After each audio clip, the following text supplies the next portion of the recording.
Farafina itama korone jugu kana balanga wilila. Farafina itama korone faren jugu kana balanga wilila. En 1957, dans la revue des étudiants africains catholiques en France, la revue Tam Tam, le professeur Joseph Kizerbo a signé une tribune.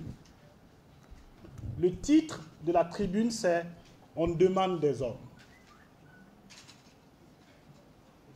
Comme donc un crieur public qui, dans les rues des villages, des villes africains, porte le message d'une demande d'hommes pour libérer l'Afrique du colonialisme. Je pense que nous sommes dans une situation au Burkina Faso, on demande des hommes. Ou en Côte d'Ivoire, on demande des hommes. Au Togo, on demande des hommes. En Afrique, on demande des hommes. Pour un nouveau combat. Mais on demande des hommes. Faire un colloque sur Sankara en ce moment donné est une très bonne chose. Cela peut nous permettre de bien construire notre réponse, nos réponses individuelles et collectives à la demande de l'histoire, à la demande du moment.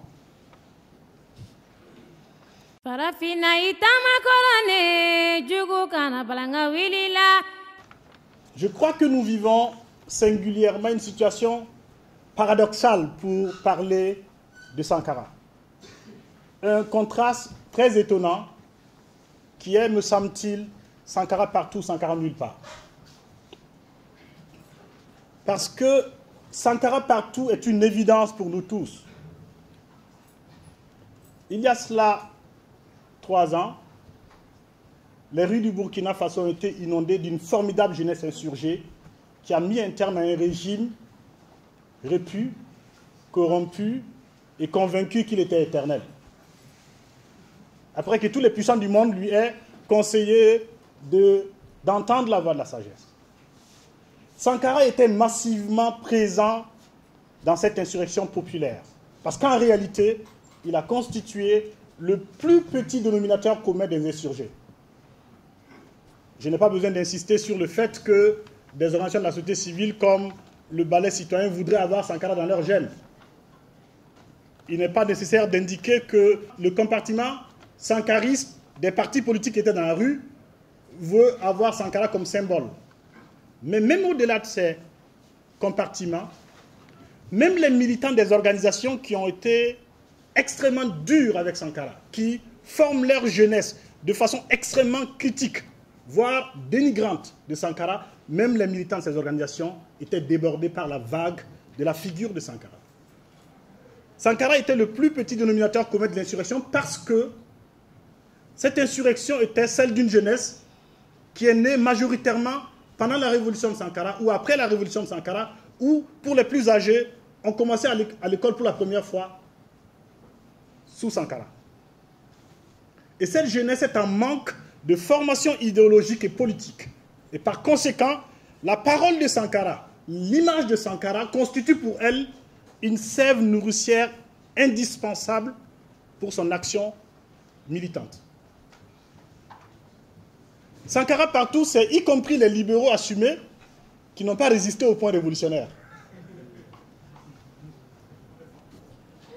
Et au fond, le fait que Sankara soit partout est une bonne chose.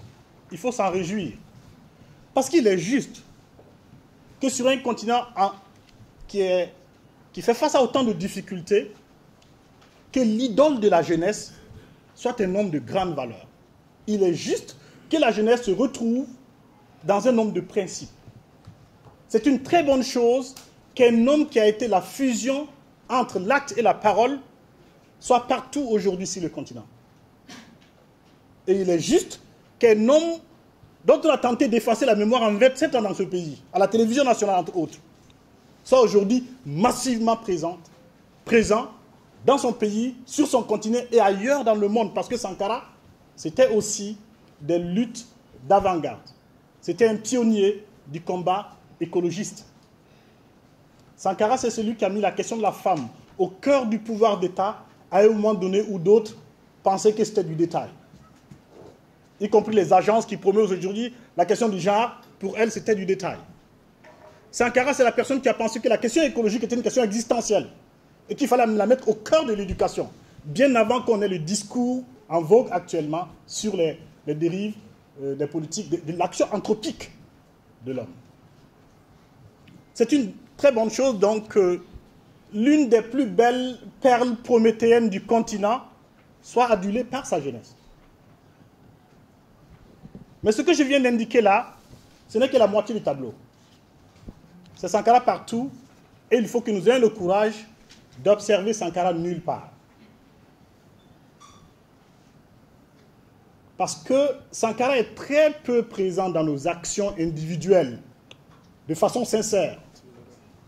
Sankara est très peu présent dans nos actions collectives, de façon sincère. Parce que nos politiques publiques ont tourné fermement dos à ses valeurs, à ses principes. Parce que nos institutions foulent aux pieds au quotidien son credo de compter d'abord sur soi-même. Sankara n'est nulle part quand dans notre continent, l'aide internationale règne à maître. Où est Sankara dans le pays de Thomas Sankara quand on dit que le ministre de l'Environnement est un sankariste?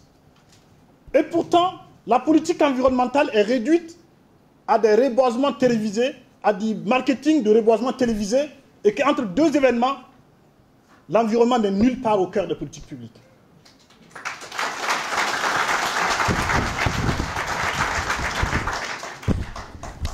Quand nous faisons face à un défi inédit, qui est le défi du terrorisme aujourd'hui qui affecte les États africains, et que dans cette situation, les États du G5 Sahel sont réduits à traîner leurs sébiles malheureuses et mendiantes sur les voies de l'aide internationale à la recherche d'improbables deniers, où est Sankara?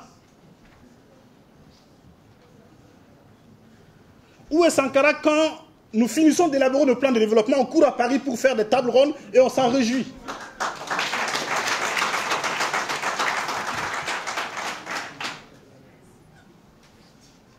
Où est Sankara au Burkina Faso quand en réalité nous sommes en guerre? Notre pays est en guerre. Et que pendant ce temps nous sommes divertis dans une concurrence des égaux qui est incroyable. Pendant que la moitié des recettes de l'État sert à financer la condition de moins d'1% de la population, et ce moins d'1% de la population n'entend pas que nous sommes en guerre. Pendant que nous sommes distraits dans nos petites luttes, dans nos petits calculs politiciens, nous sommes en guerre. Le Mali est en guerre. Et pourtant, l'avion présidentiel est prioritaire dans l'équipement de l'armée malienne. Où est Sankara?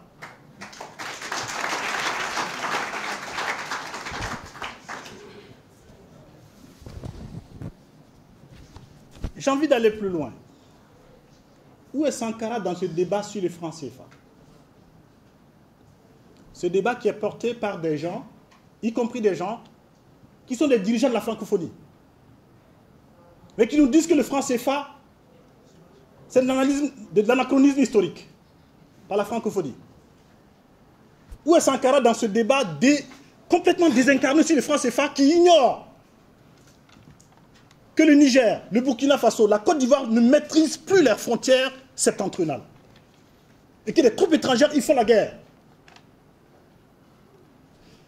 Quel est ce sentiment souverainiste qui est à mesure de voir la portée coloniale du franc CFA, mais qui ignore l'impératif de la défense de nos frontières aujourd'hui?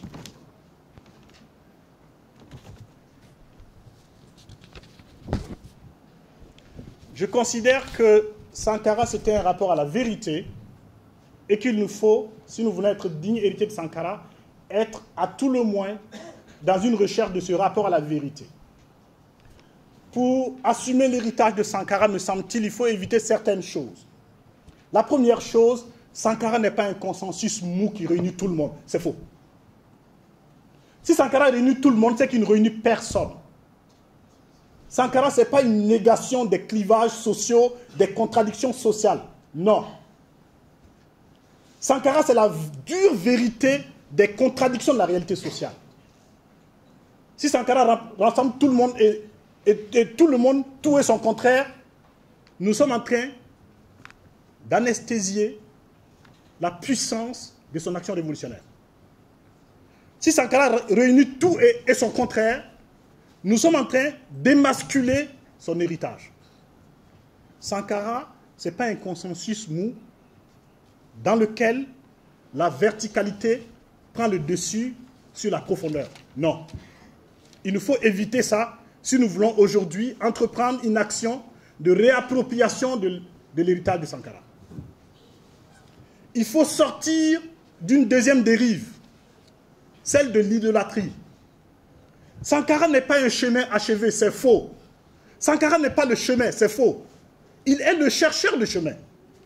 Donc ce qu'il nous laisse, ce n'est pas tant le chemin que comment on peut être en tension pour trouver le chemin. Sankara n'est pas sankariste. Parce que vous savez que Karl Marx n'était pas marxiste. Il a écrit à Engels, son ami, pour dire que j'entends des propos qui me viennent d'Europe où on me dit qu'il y a des syndicats qui sont marxistes. Il dit, en tout cas, moi, je ne suis pas marxiste. Et je crois profondément que Sankara n'était pas sankariste parce que précisément, Sankara n'a pas produit une pensée idéologique finie, finalisée et qu'il faut juste porter au pinacle. Sankara, c'était une tension sincère pour changer le réel, pour changer le destin de l'humanité. En se trompant lourdement, mais en étant suffisamment révolutionnaire pour reconnaître qu'il s'est trompé et en repartant toujours pour enregistrer quelques succès, qui sont donc la démonstration formidable que finalement, notre destin nous appartient. C'est cela Sankara. Il faut faire attention à ce que Sankara partout, Sankara nulle part, ne soit finalement le constat de la défaite de la victoire. Qu'est-ce que j'appelle la défaite de la victoire? Si finalement, notre victoire, c'est d'avoir porté Sankara à tous, d'avoir rassemblé autour de Sankara tout le monde, et que cette victoire a été payée au prix de la défaite sur la sincérité de qu'est-ce que c'était Sankara, la vérité, nous aurons eu tort. Quand Soundiata Keïta est mort, les griots qui ont connu et reconnu son action ont composé plusieurs chants pour l'honorer. Et dans un des chants, il dit ceci: Nklobi Sena, Nyate Morla. Mes yeux, mes oreilles bruissent de pas d'homme. Mes yeux ne voient personne. C'est ça Sankara partout, Sankara nulle part. Faisons en sorte que Sankara... Faisons en sorte que Sankara ne soit pas un détour dominical, un détour d'un instant. Faisons en sorte que Sankara ne soit pas un retour dans le passé, mais que Sankara soit un recours, un point d'inspiration pour oser inventer l'avenir. Merci. Farafina itama korone jugu kana balanga wilila